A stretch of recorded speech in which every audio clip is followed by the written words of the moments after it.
होता है।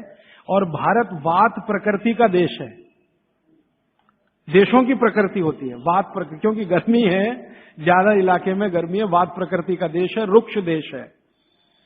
चेन्नई जैसे 2-4-10 बड़े शहरों को छोड़ दो जो समुद्र के किनारे हैं, बाकी देश रुक्ष है। रुक्ष माने सूखी हवा चलती है, तो रुक्ष है तो वात ही होगा। तो वात प्रकृति का देश है, इसलिए दौड़ना तो यहां बिल्कुल निषिद्ध है, दौड़ना तो नहीं, रनिंग तो बिल्कुल नहीं, वो ट्रेडमिल पे दौड़े वो भी नहीं, एक्सरसाइजर लाके उस पे भी दौड़े बिल्कुल नहीं। वो कहते हैं कि ऐसे व्यायाम जो स्लो हैं, जिनमें वायु ना बढ़े, तो सबसे अच्छा उन्होंने बताया सूर्य नमस्कार आपके लिए।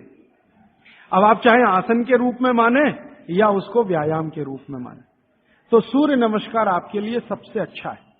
तो आप सीख लें सूर्य नमस्कार, किसी ने सीखा है वो दूसरे को सिखा दे, नहीं तो इस पर अलग से एक आप सेशन कर सकते हैं सूर्य नमस्कार। दूसरे कुछ व्यायाम है आपको, तो वो व्यायाम में छोटे छोटे स्तर पर दंड बैठक, छोटे छोटे स्तर, ज्यादा लंबी नहीं, छोटी दंड बैठक है। और छोटे छोटे स्तर के कोई भी व्यायाम जिसमें बहुत तेजी से पसीना ना निकले, सीधी सी बात, घर में हो तो बहुत अच्छा। अब वैसे माताओं को तो भागवत जी कहते हैं कि व्यायाम की अतिरिक्त जरूरत ही नहीं है। अगर वो रसोई घर के भोजन में लगी हैं तो बहुत सारे व्यायाम आपके वहीं हो रहे हैं, जैसे चक्की चला रहे हैं तो बहुत अच्छा है, सिलबट्टे पे चटनी बना रहे हैं तो बहुत अच्छा है। आप कहेंगे हम करते नहीं है, मैं प्रेरणा दे रहा हूं, करने लगे आप। मिक्सी का उपयोग कम करें, सिलबट्टे का ज्यादा करें, चक्की का उपयोग ज्यादा करें, मिक्सी का उपयोग कम करें, बाजार में जो इलेक्ट्रिक चक्की है उसका उपयोग कम करें। वो मैं पहले भी बोल चुका था, अभी भी बोल रहा हूं कि आप चक्की को चला के आटा पीसेंगे, उसकी क्वालिटी बहुत बेहतरीन होने ही वाली है, क्योंकि इसमें घर्षण कम है। और घर्षण कम है ना, तो अनाज धीरे धीरे पिसेगा, और अनाज धीरे पिसेगा तो टेम्परेचर नहीं बढ़ेगा, और वात वाले देश में टेम्परेचर बढ़ना नहीं किसी भी चीज का। और आप इलेक्ट्रिक चक्की में पिसवाएंगे ना, बहुत तेज घर्षण है, तो अनाज में नाश हो जाएगा, पौष्टिकता कम होने ही वाली है। तो हाथ की चक्की का खा के देख लीजिए एक रोटी, और ये बिजली वाली चक्की का खा के देख लीजिए एक रोटी, एक ही मिनट में अंतर पता चल जाए। तो अगर आप करें तो अच्छा है। फिर आप कहेंगे जी चक्की मिलती नहीं। मैंने चेन्नई में देखा 2 लोगों को जो चक्की बना के देंगे, आप अगर उनको ऑर्डर दें तो। पत्थर वाले लोग यहां हैं, मैं 6 दिन से यहां घूम रहा हूं, सड़क पर दिखाई दिए, तो सिलबट्टा तो है उनके पास, चक्की नहीं है। क्यों नहीं है? वो कहते हैं कोई लेता नहीं तो क्या बनाए, आप लेंगे तो बनाएंगे। 2-4 बना हुआ है तो वो भी। और आपको कहीं ना मिले तो जरूर मुझे करें फोन, तो हम कुछ ट्रक भर भरा के राजस्थान से, गुजरात से भिजवाएंगे आपके पास। ट्रक भर के ही भेजेंगे तभी सस्ती पड़ेगी, 1-2 आएगी तो मुश्किल हो जाएगी। और आप अगर राजस्थान जाते हैं या गुजरात जाते हैं तो एक आध चक्की तो साथ में भी ला सकते हैं ना। AC 3 टायर में आप 60 किलो तक वजन ला सकते हैं, AC 2 में 100 किलो तक ला सकते हैं, और स्लीपर क्लास में 40 किलो तो ला ही सकते हैं कंफर्म टिकट पे।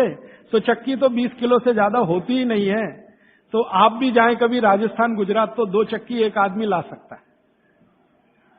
तो आप लाएंगे चक्कियां तो क्या होने वाला है, वो जो बनाने वाले कारीगर बैठे हैं पत्थर वाले, उनका कुछ रोजगार तो बढ़े, कुछ रोजी रोटी चले, जो अभी धीरे धीरे बंद हो रही है। और उनकी रोजी रोटी अगर आपने चलाई, तो मैंने आपको सबसे पहले दिन एक बात बताई थी कि आप जिंदगी के अपने सब दुख दूर करिए, दैहिक दैविक भौतिक, और दूसरों के दुख दूर करने में मदद करिए तो मोक्ष मिलेगा। तो आपने चक्की बनाने वाले का भौतिक दुख तो दूर किया, चक्की खरीदी तो पैसा तो मिला, गरीबी कम हुई, रोजगार बढ़ा, तो भौतिक दुख भी अगर आपने कम किया तो मोक्ष की तरफ जा। तो चक्की है, सिलबट्टा है, कोशिश करें तो व्यायाम की अतिरिक्त जरूरत नहीं। और अगर नहीं कर पा रहे हैं तो थोड़ा हल्का फुल्का व्यायाम आप जरूर करें। और बहनों को, माताओं को जो सबसे अच्छा व्यायाम है, भागवत जी कहते हैं फॉरवर्ड बेंडिंग। फॉरवर्ड बेंडिंग माने आगे झुकना। तो जितनी बार आप आगे झुकें, ध्यान रखें कमर से झुकें हमेशा, तो जिंदगी में कभी भी दर्द नहीं आएगा कमर का। आगे कमर को छोड़कर कहीं से भी झुकेंगे तो तकलीफ है। कोशिश करें कमर से झुकें, जितना झुक पाते हैं वहीं तक झुकें, जरूरत नहीं है कि नीचे तक झुकें। हो सकता है कमर से झुकें तो आपके हाथ घुटने तक ही आए, वहीं तक रहने दीजिए। सहज होकर करिए, असहज होकर मत करिए। तो थोड़ा व्यायाम 15-20 मिनट में पसीना आ जाएगा, उतना काफी। फिर उसके बाद मालिश, आपको भी मालिश जरूरी है, क्योंकि आपको भी कफ का असर ना बढ़े और आपका विकृत ना हो। तो आपको भी बच्चों की तरह ये बात ध्यान रखनी है कि सिर की मालिश ज्यादा, कान की भी मालिश ज्यादा, और बाकी शरीर की तो करनी है। और शरीर में सबसे ज्यादा मालिश तलवे की, पांव की। मालिश के बाद स्नान, स्नान उसी तरह से उबटन आदि से, और फिर भोजन, भोजन के बाद विश्राम 20 मिनट, फिर आपका काम, फिर रात्रि का माने शाम को 6-7 बजे का भोजन। इस तरह का नियम है पित्त वालों का। और वात वालों के लिए क्या है? जिनकी उम्र 60 के ऊपर है उनके लिए बागवती जी कहते हैं व्यायाम निषेध। जैसे बच्चों को निषेध वैसे उनको निषेध। उनके लिए मालिश बहुत जरूरी, जैसे बच्चों की वैसे वात वालों की। माने बुजुर्ग लोगों को मालिश बहुत जरूरी है, व्यायाम से भी ज्यादा। और मालिश करते समय ध्यान रखना है, सिर तलवे 2 चीज है, और कान भी। तो मालिश आप करें, व्यायाम करें तो बहुत ही हल्का फुल्का करें। लेकिन ये नियम बागवती जी ने नहीं बताया कि आप व्यायाम तब तक करें जब तक बगल में पसीना ना आए, क्योंकि एक उम्र के बाद पसीना बहुत कम हो जाता है। तो हो सकता है 1 घंटे तक भी ना आए और आप करते रहे। ये पित्त और कफ वालों के लिए है, सिर्फ वात वालों के लिए। तो वात वाले तो जीवन में जितने आराम से रह सकें। वैसे तो वात वालों के लिए बागवती जी कहते हैं कि उनको तो एक ही काम है, वो है दिशा निर्देश।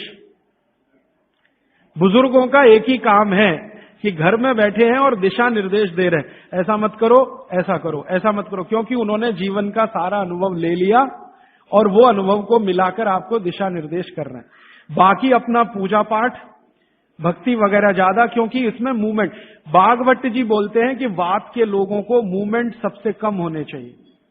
तो ज्यादा भाग दौड़ नहीं, ज्यादा इधर उधर नहीं, आराम से सहजता से जितना होता है अपने शरीर को बचाते हुए उतना। तो मैंने कोशिश की कि आपको 1-1.25 घंटे में तीनों प्रकृति के लोगों की दिनचर्या बता सकूं। अब 30 तारीख को मैं थोड़ा कंक्लूड करूंगा तो कुछ बातें इसमें आ जाएंगी। अभी मेरा आपको विनम्र निवेदन है कि आप चाहें तो प्रश्न पूछें, लेकिन निवेदन दूसरा है कि जब तक प्रश्न का सत्र चले 10-15 मिनट कोई ना उठे, क्योंकि हो सकता है कि किसी ने जो प्रश्न पूछा वो आपके लिए भी बहुत काम का हो। मेरे पास एक स्लिप आ गई है लिख के, जरा इसको मैं बता दूं। मनुष्य के मूत्र का महत्व क्या? ये प्रश्न है। कल मैंने गोमूत्र का महत्व बताया था ना, तो मनुष्य के मूत्र का महत्व क्या? मनुष्य का मूत्र भी औषधि के रूप में काम आता है, और बागवट चिकित्सा में उसके लिए 2 सूत्र हैं। उन सूत्रों के अनुसार आप मनुष्य मूत्र पी सकते हैं, माने अपना स्वयं का मूत्र पी सकते हैं। लेकिन उसकी एक कंडीशन है। कंडीशन ये है कि आप संपूर्ण शाकाहारी होने चाहिए। संपूर्ण शाकाहारी माने मांस ना खाएं, मदिरा ना पिए, और आप ये जो है अंडे वंडा ना खाएं, तो आप अपना स्वयं का मूत्र भी उपयोग में ले सकते हैं। आपका जो मूत्र है और गाय का मूत्र है, फिर आपके मन में प्रश्न आएगा दोनों में क्या? तो बागवती जी ने बहुत स्पष्ट कहा, हमेशा गाय का मूत्र मनुष्य मूत्र से अच्छा।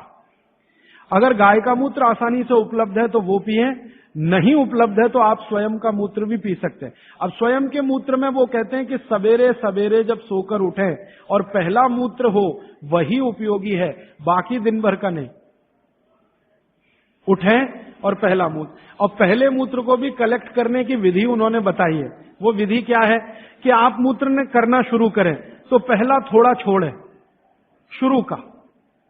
शुरू का 2, 4, 5 मिलीलीटर 10 मिलीलीटर तक छोड़ें, और अंत का बिल्कुल छोड़ें, बीच वाला यही आप पी सकते हैं। तो आप बोलेंगे किस किस बीमारी में काम आएगा? कम से कम आपका स्वयं मूत्र 100 से 103 बीमारियों में काम आएगा। वात की बीमारियां और कफ की बीमारियों में बहुत काम आएगा, पित्त की बीमारियों में भी काम आता, थोड़ा कम आएगा। और उसके साथ आयुर्वेद की कुछ औषधियों का अगर कॉम्बिनेशन करें तो वो बहुत ही अच्छा है। अभी इतना ही कहता हूं, अगर विस्तार से सुनना हो तो फिर कोई एक्स्ट्रा सेशन हम करें तो अच्छा होगा।